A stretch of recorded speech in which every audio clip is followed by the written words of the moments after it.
찬양하라고 그랬는데 피아노에 기타 2대에 아름다운 목소리로 간혹 우리 어떤 분들이 그래요. 중구동보 이렇게 청년부 찬양하고 나면 목사님 중구동보가 찬양을 잘하는 것 같습니까? 청년부가 잘하는 것 같습니까? 그 뭐 대답은 뻔하죠. 다 잘합니다.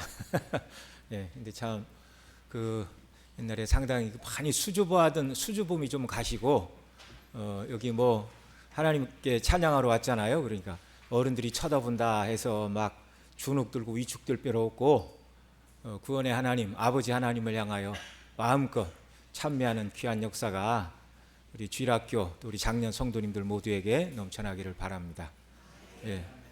오늘 우리 유치부부터 또 같이 다 오후에 모이니까 오전 예배 거의 숫자에서 조금 빠지는 것 같아요.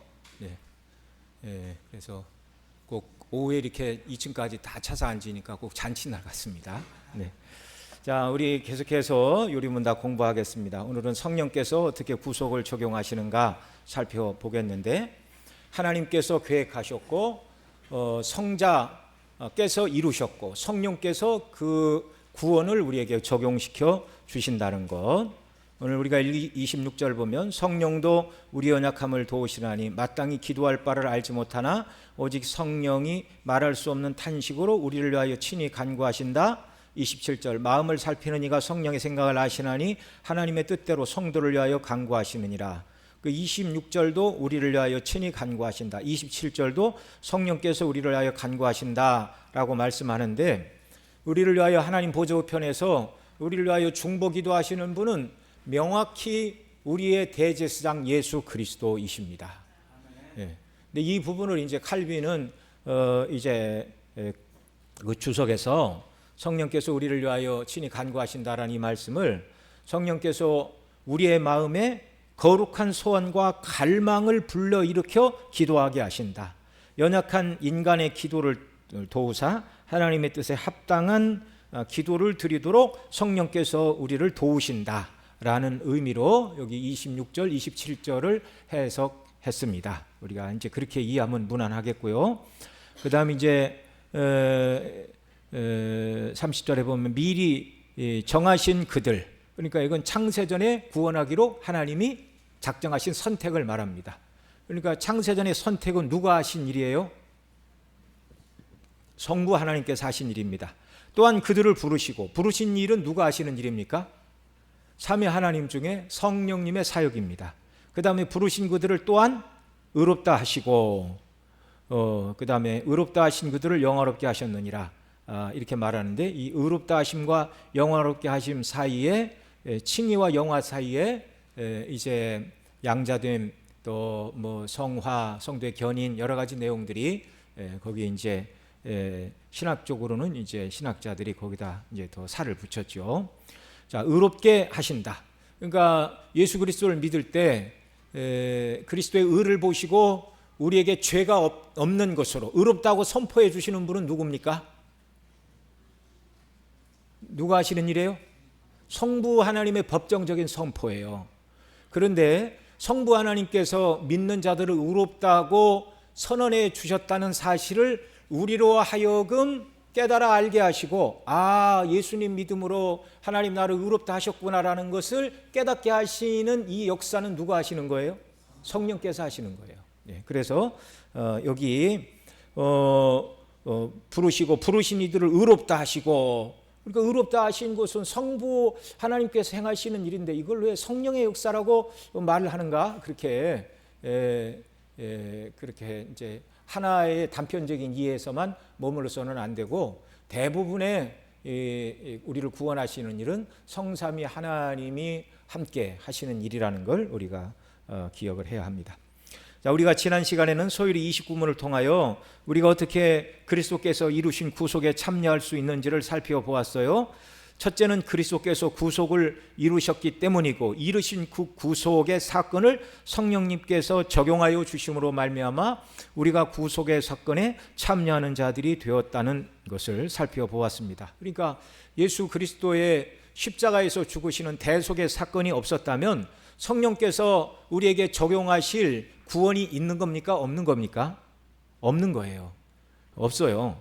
자, 이제 그리스도의 구속이 있음에도 불구하고 성령께서 이 구속을 적용하여 주시지 않으면 구원을 받아요? 못 받아요?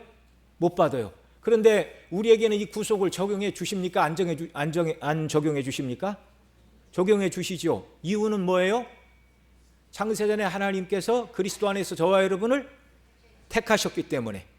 그러니까 성부 하나님의 예정하신 자들을 위하여 예수님이 죽으셨고, 성부가 택하셨고 예수님이 위하여 죽으신 자들 중에 성령께서 한 사람이라도 이 구속의 적용을 너무 많아서 성령께서 적용을 못하시고 구원받지 못하게 하시는 분이 있습니까? 없습니까?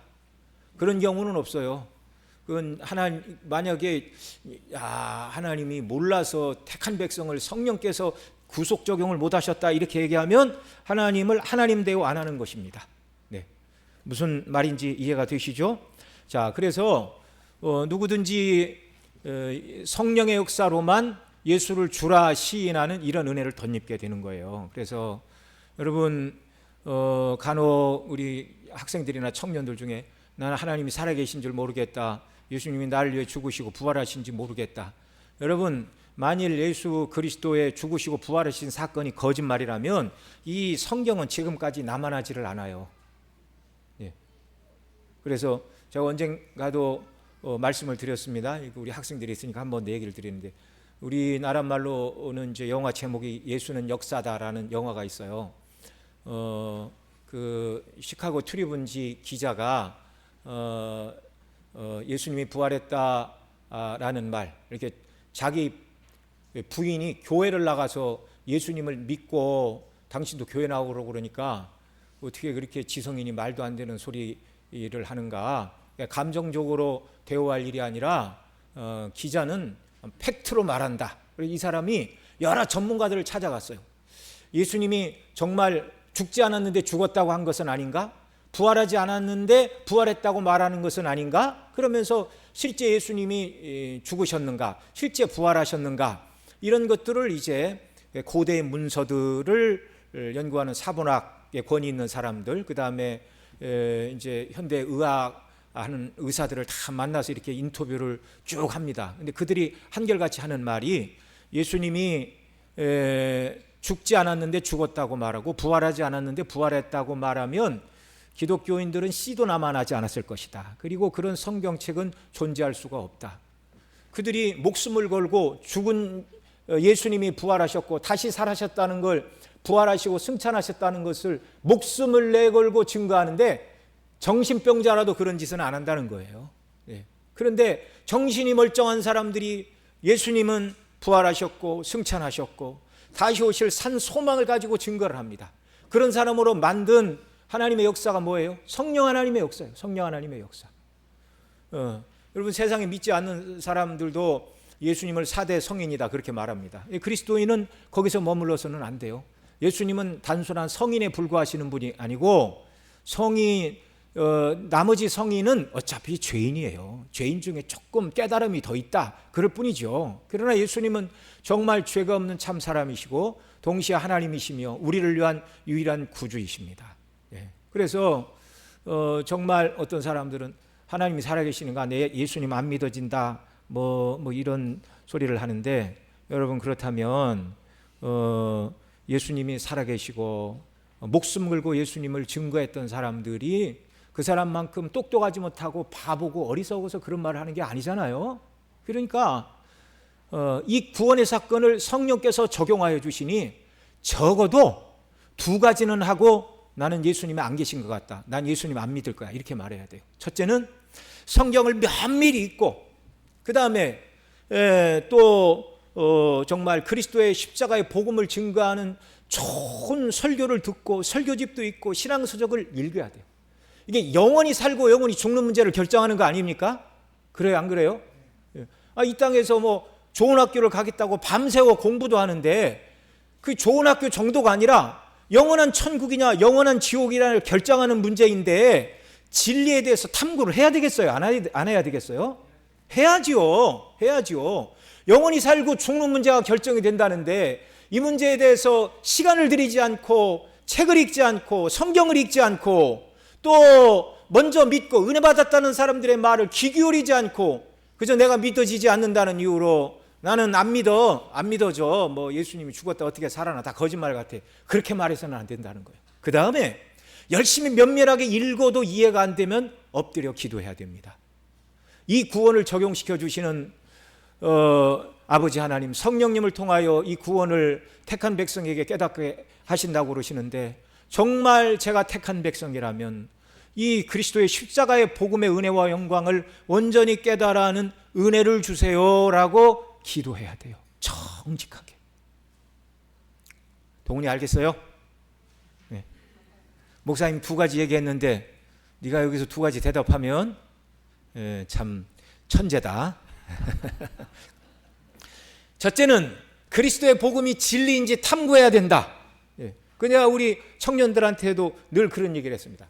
성경 읽고 적어도 로마서 강해 1번, 거기 이제 3장 21절부터 복음의 핵심을 말하잖아요. 적어도 로마서 강해 1번 정도는 한 5번 정도는 읽어야 돼요. 안 믿어지면. 그러고 와서 목사님 저는 안 믿어집니다 그러세요. 그러면 제가 그만 나오라고 그럴게요. 네. 이제 그만 나와도 됩니다. 마음에 감동이 될 때까지 좀 쉬세요. 네. 그렇게 한 5번 읽고 그 다음에 열심히 기도하세요. 주님이 뭐라고 그랬어요? 신랑을 빼앗길 날이 오리니 그때는 금식할 날이다. 그 신랑 예수 그리스도 아닙니까? 복음의 은혜와 영광으로 충만하지 못하여 눈물을 흘리며 금식하며 은혜를 간구하는 백성에게 왜 하나님이 은혜를 안 주시겠어요? 이런 기본적인 진리를 얻기 위하여, 영혼의 구원을 얻기 위하여 몸부림치지 않고 안 믿어진다, 하나님이 어디 계셔, 뭐 예수님이 정말 부활하셨어, 이런 얘기를 하는 건 정말 하찮은 소리예요. 하찮은 소리. 정말 무책임한 소리예요. 자기 영혼을 거름더미에 굴리는 소리예요. 여러분 모두가 다, 우리 특별히 학생들 영적으로 깨어나는 역사가 있기를 바랍니다.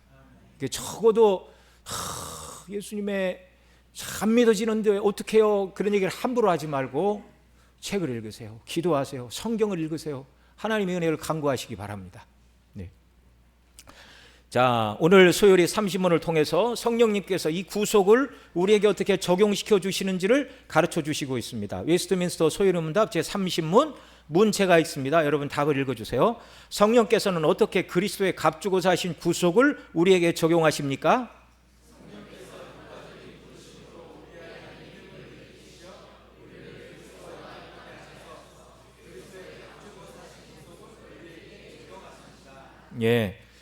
성령의 효과적인 부르심, 이걸 이제 내적인 소명이다 그렇게 부르고요.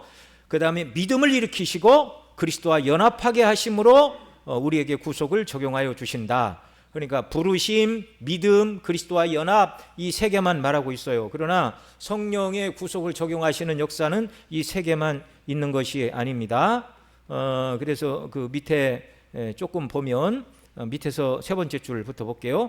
성령께서 그리스도께서 값주고 사신 구속을 우리 곧 택한 백성에게 적용하시는 것을 신학 용어로 구원의 서정, Order of Salvation이라고 하는데, 구원의 서정은 대략 9가지 정도로 구분할 수 있는데 성령께서 구속을 적용하시는 논리적인 순서라고 말할 수 있습니다. 처음에 소명, 성령의 효과적인 부르심, 곧 복음 전도자가 복음을 전하는 것을 외적 소명이다 하고 말한다면 그 복음의 말씀을 성령께서 택한 백성에게 깨닫게 하시고 적용하여 유효하게 하시는 것을 효과적인 부르심, 그러니까 한자로 줄여서 내적 소명, 내소 이렇게 부릅니다. 자, 소명, 성령이 유효하게 그 말씀을 가지고 우리를 부르시는 거예요. 그렇게 될 때 어떻게 된다고요?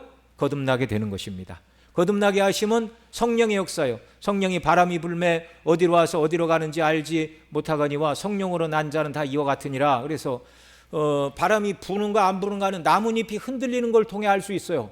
성령이 그 사람에게 역사했는지 안 했는지를 아는 비결은 그 사람이 예수 그리스도를 주로 고백하느냐 하지 않느냐를 보고, 예수 그리스도가 나의 구주입니다라고 고백하는 사람은 성령의 역사가 그 속에서 일어난 거예요. 그래서 성령이 거듭나게 하시고 그 다음에 회개하게 하십니다. 자신이 하나님 앞에 죄인임을 깨닫게 하고 깨달아 회개하는 거예요. 그러니까 거듭남이 먼저입니까? 회개가 먼저입니까? 거듭남이 먼저예요. 논리적인 순서로는. 그러나 이것이 이제 동시에 일어나죠. 그래서 시간적인 순서라 말하지 않고 논리적인 순서다 그렇게 말하는 겁니다. 그 다음에 신앙, 예수님을 구주로 믿는 믿음을 주시어서 그리스도와 연합하는 자가 되게 하십니다. 그런 자들을 의롭다 하세요. 아까 말씀드린 대로 칭의의 법적 선언은 누가 하신다고요? 성부 하나님의 법정에서 하시는 거예요. 그런데 성령께서 예수님 믿는 나를 하나님이 의롭다고 선언해 주셨다라는 것을 심령에 확신하게 하시는, 내가 그리스도의 의로 구원받은 하나님의 자녀라는 것을 깨닫게 하시는 은혜를 성령이 주시는 것입니다. 그 다음에 양자로 삼아 주시는 거고요. 하나님 양자로 삼는 일도 하나님이 하시는 일이에요. 그런데 양자형이신 성령께서 우리 심령에 오사 우리로 하여금 이 하나님을 뭐라고 불러요? 아바 아버지. 그래 성령을 어떤 영이라고 또 부릅니까? 양자형이라고 부르는 거예요. 양자형. 그래서 성령께서 우리를 양자 삼으신 것을 알게 하사 어떻게 모든 종교에서 기독교 빼고 자기가 섬기는 신을 아버지로 부르는 종교가 어디 있어요? 감히 무서워서, 감히 어떻게 그 높은 자기가 섬기는 신을 아버지라고 부릅니까?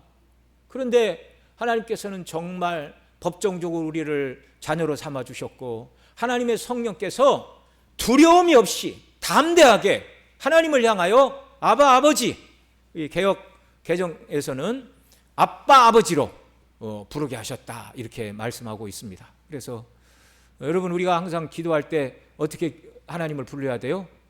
아버지 하나님, 하늘에 계신 아버지 하나님 이렇게 부르지요. 그러니까 꼭 하나님을 부를 때, 옛날 목사님들은 기도할 때 하나님 감사합니다 그러면 하나님이 네 친구냐? 하나님을 왜 그렇게 부르냐? 그렇게 말씀들을 하셨어요.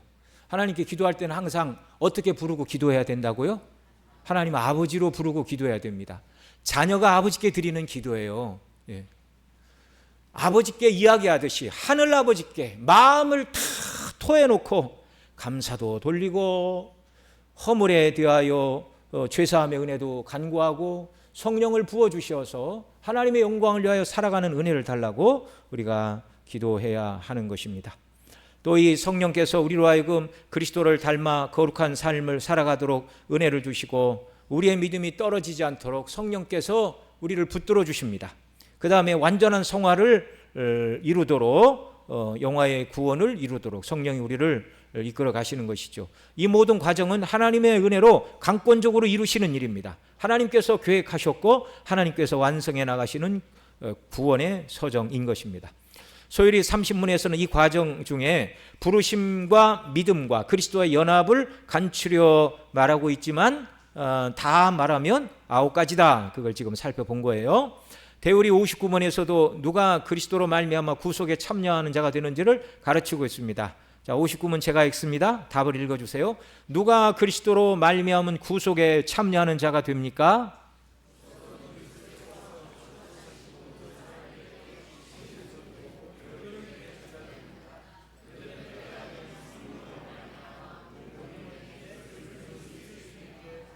네, 예수님이 값주고 사신 이 놀라운 구속은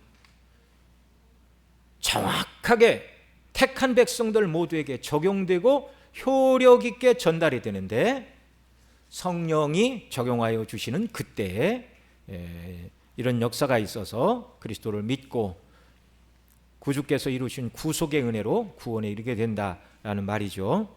자, 먼저 구속은 그리스도께서 값주고 사신 모든 사람들에게 확실히 적용되고 효력 있게 전달이 됩니다. 성부 하나님께서는 구원을 주시기로 작정하신 자들을 그리스도에게로 인도하십니다. 요한복음 6장 37절 같이 읽습니다. 시작. 아버지께서 내게 주시는 자는 다 내게로 올 것이요 내게 오는 자는 내가 결코 내어 쫓지 아니하리라. 자, 그리스도께서는 성부께서 주시는 자, 곧 내게 오는 자, 성부 하나님께서 주심으로 예수님께 나아갈 수 있다.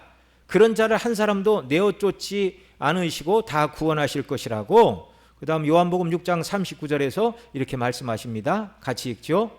내게 주신 자 중에 내가 하나도 잃어버리지 아니하고 마지막 날에 다시 살리는 이것이니라. 아멘.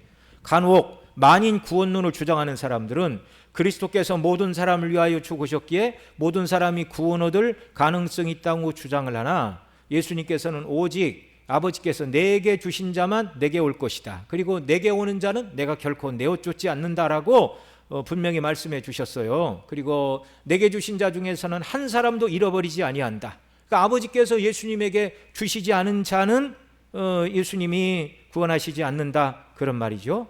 모든 사람이 다 예수님의 양이 아닙니다. 이 사실을 요한복음 10장 3절 4절에서 이렇게 가르칩니다. 같이 읽죠.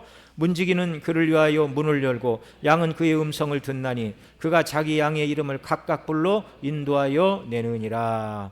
자기 양을 다 내어놓은 후에 앞서가면 양들이 그 음성을 아는 고로 따라오되. 자, 여러분, 거기 자기 양의 이름을 각각 불러 인도하여 내신다. 자, 예수님께서 이 하나님께서 아버지에게 주신 그 양떼들의 이름을 각각 부르신대요. 성령님을 통해서, 복음의 말씀을 통하여 오늘도 부르고 계십니다. 그런데 아버지께서 아들에게 주신 그 자기 양의 이름, 그 이름이 어디에 있어요? 어린 양의 생명책에 기록되어 있습니다. 어린 양의 생명책에. 우리 후대에 태어날 사람들은 생명책에 있지만 지금은 그들을 불러요, 안 불러요? 아직 안 태어났으니까 못 부르시죠. 때가 되면 성령님을 통하여 그들을 불러내십니다. 자, 만인 구원론을 주장하는 자들은 요한일서 2장 2절에 보면 이렇게 말해요. 여기 같이 읽죠. 그는 우리 죄를 위한 화목 제물이니 우리만 위할 뿐 아니요 온 세상의 죄를 위하심이라, 이렇게 말씀하고 있습니다. 그러니까 예수님이 온 세상의 죄, 모든 사람의 죄를 위하여 죽으신 것 아니냐, 이렇게 말하는데, 여기서 말하는 온 세상은 택한 백성을 말합니다. 택하심을 받은 모든 자들을 위해 죽으셨다는 말이에요. 그러니까 이 성경에 기록된 문법적인 문맥을 잘 이해를 해야 돼요. 마가복음 1장 32절에 보면 이렇게 말해요. 해가 저물어 해질 때 모든 병자와 귀신 들린 자를 예수께 데려오니 말씀하고 있어요. 이때 그 사람들이 예수님께 데리고 온 모든 병자는 전 세계 모든 병자도 아니고 유대 땅 전부의 병자도 아니고 그 마을, 예수님이 계시던 가버나움에 있던 병자들 중에 데리고 나올 만한 사람을 데리고 나왔다, 그 말입니다. 이해가 되시죠? 모든이란 말을 잘 이해를 해야 돼요. 사도행전 4장 21절도 마찬가지예요. 거기 같이 읽죠. 관리들이 백성들 때문에 그들을 어떻게 처리할지 방법을 찾지 못하고 위협하여 다시 놓아주었으니 이는 모든 사람이 그던 일을 보고 하나님께 영광을 돌림이더라. 여기 모든 사람이 다 봤대요. 다 봤대요. 요한과 베드로가 성전 미문에 앉아있는 안진뱅이를 일으켜 살린 이 걷게 한 이걸 다 봤대요. 하나님께 영광을 돌리는 걸 모든 사람이 봤대요. 그런데 전 세계 모든 사람이 다 봤어요? 아니에요. 그 성전 미문에 있던 사람들만 이걸 봤어요. 그들을 잊은 모든 사람이라 이렇게 말하는 것입니다. 그러니까 이 모든이라는 말을 문맥에 맞춰, 상황에 맞춰 해석을 해야 된다, 그런 말입니다. 오직 예수 그리스도께서 택한 백성만을 구속하셨으나 그 수는 결코 작은 수는 아닙니다. 요한계시록 7장 4절에 보면 구원받은 자의 수가 이스라엘 자손의 각 지파 중에 인치심을 받은 자니 그 수가 14만 4천이라 이렇게 말했어요. 이스라엘의 12지파 곱하기 각 지파의 12,000명. 12,000명은 12 곱하기 1000인데 10의 3승은 완전의 완전수를 말하는 것이죠. 10의 완전수인데 그 우리 지성소가 가로 세로 높이가 똑같은 정사각형입니다. 정사각형. 그래서 10의 세제곱은 완전수의 완전수를 말하는 것이고, 그 다음에 12는 하나님의 수 3, 그 다음에 사람의 수 4를 곱한 12의 완전수의 완전수인 1000을 곱해서 12지파 곱하기 12,000명씩 해서 14만 4천 명. 우리 이제 계시록 우리 강론할 때 다 살펴본 내용이죠. 그러나 여러분, 이것은 실제 문자적인 14만 4천입니까? 상징적인 숫자였습니까? 상징이었죠. 상징. 만약에 이게 상징이 아니라고 그러면 이스라엘 12지파만 구원받아야 돼요. 이스라엘 12지파만 구원받아야 돼요. 근데 거기 나온 12지파 중에 이제 레위 지파가 빠지고 요셉 지파가 둘로 늘어났잖아요. 그러니까 실제로 얘기하면 13지파가 돼야 돼요. 그러니까 이게 문자적인 지파가 아닙니다. 그러니까 만약에 이게 저 상징이 아니고 진짜 실제 문자적으로 해석해야 된다 그러면 유대인이 아닌 이방인들은요 복음을 전할 필요도 없고 들을 필요도 없어요. 네. 이게 다 상징이라는 걸 알아야 되고 그 다음 계시록 7장 9절에 보면 7장 9절에서 14만 4천이라고 말한 이 상징의 숫자를 이제 설명해 주고 있습니다. 9절에서 뭐라고 그러는가? 각 나라와 족속과 방언, 백성과 방언 가운데 아무도 능히 셀 수 없는 어떤 무리? 큰 무리. 그러니까 사람은 이 숫자를 다 안다는 거예요? 모른다는 거예요? 모른다는 거예요. 하나님은 아세요? 모르세요? 아세요. 하나님은 아시고 사람은 모르는 숫자가 몇 명이라고 성경에 쓸 필요가 있습니까? 없습니까? 쓸 필요가 없는 거죠.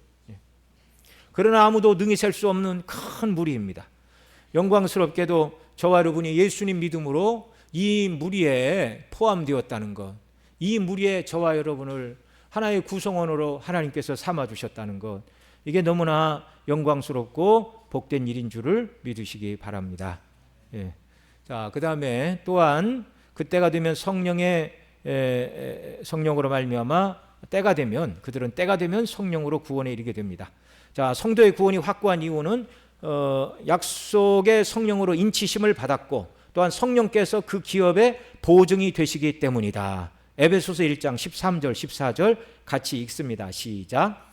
그 안에서 너희도 진리의 말씀 곧 너희의 구원의 복음을 듣고 그 안에서 또한 믿어 약속의 성령으로 인치심을 받았으니 이는 우리 기업의 보증이 되사 그 얻으신 것을 속량하시고 그의 영광을 찬송하게 하려 하심이라. 아멘. 자, 여기 성령의 인치심과 보증. 먼저 인치심이란 말은 도장이에요. 도장을 찍었다 그 말이에요. 자, 도장은 언제 찍어요? 뭐 거래를 할 때, 부동산 거래를 할 때 마지막 도장은 언제 찍어줍니까? 내 계좌로 돈이 다 들어왔을 때 그때 찍어주잖아요. 그러니까 이 도장을 찍는 것은 거래가 완료되었다는 거예요. 거래가 완료되었다. 예. 성령의 인치심. 예. 바로 예수님 믿는 자들이 하나님의 백성이 되었다는 것을 인치시는 것인데 또 고대 시대에 도장을 찍을 때는 소유권과 보호를 상징하는 것입니다. 도장을 찍어 이게 내 거라는 거예요. 내 거. 그 다음에 이름이 찍힌 그것은 그 사람만 처분할 수 있어요. 네. 이해가 되시죠? 예. 다른 사람의 우리 초등학교 이제 가면 초등학교에서 그 학부모들한테 얘기합니다. 뭐 12색 색연필이든지 뭐 24색이든지 색연필 하나하나에 이름을 써서 이렇게 뭐라 그래요? 붙이는 거. 나벨지로 붙여주세요. 네. 하나하나에 각각. 예. 그게 소유권이고 남의 이름이 붙어 있는 건 쓰지 말라는 거예요. 썼어도 갈 때 자기 가방에 넣지 말라는 거예요. 예. 소유권과 보호를 상징하는 것이 인치심입니다. 그러니까 성령이 우리에게 인치심으로 말미암아 내가 하나님의 백성이 되었다라는 걸 성령이 우리에게 인치시는 거예요. 그리고 우리가 하나님의 소유고 하나님의 보호 아래 있다는 걸 성령이 우리에게 인을 치셨습니다. 그 인치심은 우리에게 무엇으로 나타나요? 신앙 고백. 예수님이 나를 위해 죽으셨다. 난 예수님 믿음으로 구원받았다. 이것이 성령의 인치심의 역사로 말미암아 우리의 신앙 고백을 통하여 그 인치심이 드러나는 겁니다. 그 다음에 이제 성령의 보증의 역사. 보증이라는 말은 헬라어로 아라본이라는 말인데 보증금, 공탁금, 첫 번째 불입금이라는 뜻입니다. 그러니까 장차 완전한 대가를 지불할 것을 확실한 계약금이라 그 말인데요. 성령님은 그분 자신이 보증이 되사 우리가 하나님의 자녀인 것과 장차 하늘에서 주어질 영광을 우리 심령 속에 보증해 주시는 분이 성령님이라는 말씀입니다. 그래서 우리가 예수님 믿는 자들이 정말 육체의 죽음을 통과하게 될 때 영화롭게 하신다는 성경의 말씀을 증거할 때 성도들이 이걸 믿음으로 받아요, 안 받아요? 받아요. 성령께서 보증해 주십니다. 그럴 일이 있을 것이라는 걸 성령께서 우리 속에 보증을 해 주시는 거예요. 또 여러분 장차 예수님 재림하시면 저와 여러분 모두가 새하늘과 새 땅에 들어가 완전히 성화가 된 영화로운 몸을 입고 하나님의 거룩하신 영광에 참여하며 영생을 누리게 될 줄을 여러분 우리가 믿어요, 안 믿어요? 그 하늘에서 주어질 영생에 대한 소망을 생각하면 우리 마음에 기쁨이 밀려옵니까, 안 밀려옵니까? 밀려오죠. 삶의 의욕이 충만합니까, 충만하지 않습니까? 그 이유가 뭐예요? 성령께서 장차 이루어질 그 일을 우리에게 보증해 주시는 거예요. 우리에게 내주하고 계신 성령님의 역사로 너무나 분명하게 일어날 일임을 우리에게 확실히 보증해 주시는 첫 번째 불입금이 이미 우리에게 와 있어요. 하늘의 기쁨을 누리도록 우리에게 성령께서 이와 같은 은혜를 우리에게 주신다라는 말씀입니다. 그 다음 세 번째, 뿐만 아니라 복음을 통해 그리스도를 믿을 수 있게 됩니다. 하나님은 예수 그리스도의 복음을 믿는 자들에게 영생을 선물로 주십니다. 요한복음 3장 36절 같이 읽죠. 아들을 믿는 자에게는 영생이 있고 아들을 순종하지 않은 자는 영생을 보지 못하고 도리어 하나님의 진노가 그 위에 머물러 있느니라. 아멘.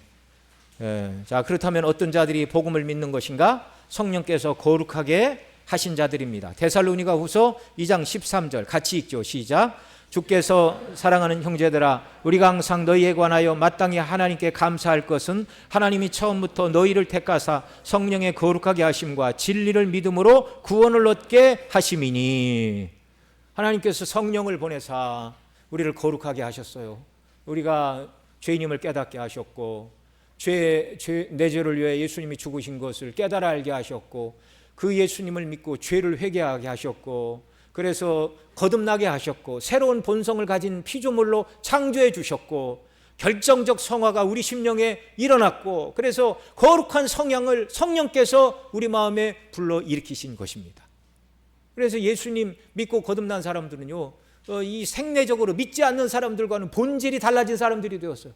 거룩하게 하심을 입은 사람들. 예. 오늘 우리 그 어린 학생들도 있으니까 여기까지만 합니다. 그러나 이제 정리는 좀 해야 되겠죠. 자, 예수 그리스도께서 대속을 이루신 것을 성령이 우리에게 적용하신다. 그러니까 예수님이 역사적인 죽으셨다 부활하셨고 승천하셨다는 것은 아무도 거스릴 수 없는 역사적인 사실이에요. 이 사실을 성령께서 우리에게 적용하여 주시는데 어느 때는 이것이 믿어지고 믿어지지, 어느 때는 믿어졌다가 어느 때는 잘 안 믿어지고, 이런 분들은 어떻게 해야 돼요?